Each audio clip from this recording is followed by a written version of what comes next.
Nous voyons des très belles images de Moscou. Nous sommes un petit peu backstage avec l'ensemble des combattants du FNG. On a vu le bus des athlètes. Les athlètes qui font les touristes à Moscou. Ils prennent des photos, ils se font prendre en photo.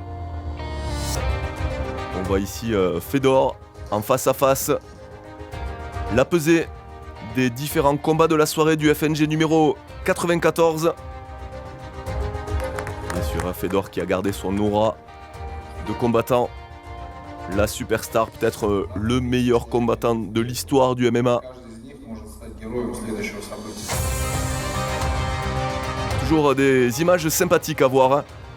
On voit la construction de la cage. On voit un petit peu les backstage. On voit comment ça se passe avant que la lumière de la salle s'allume, avant que les portes soient ouvertes. C'est vraiment un très très bel événement que cette Fight Night Global.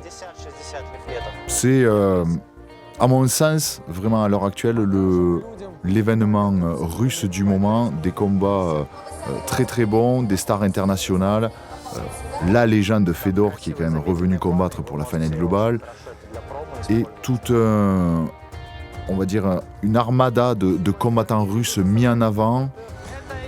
Une production qui est simplement magnifique. Ils font un travail qui est excellent, qui est vraiment très très bon pour les combattants. Quelle chance les combattants russes ont d'avoir des événements de ce calibre-là chez eux.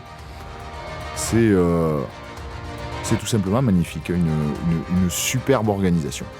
Et par rapport à certaines organisations locales, ils ont une régularité dans leurs shows, ce qui prouve aussi qu'ils se font une place jour après jour, année après année, là où le M1 a forcément pris de l'avance. Ils sont là depuis maintenant pratiquement 30 ans. Le FNG est bien sûr une organisation plus récente, mais elle est régulière. Elle tourne en Russie et elle lance de nombreux athlètes vers l'UFC. Et la venue de Fedor aussi permet à l'organisation d'avoir une notoriété internationale.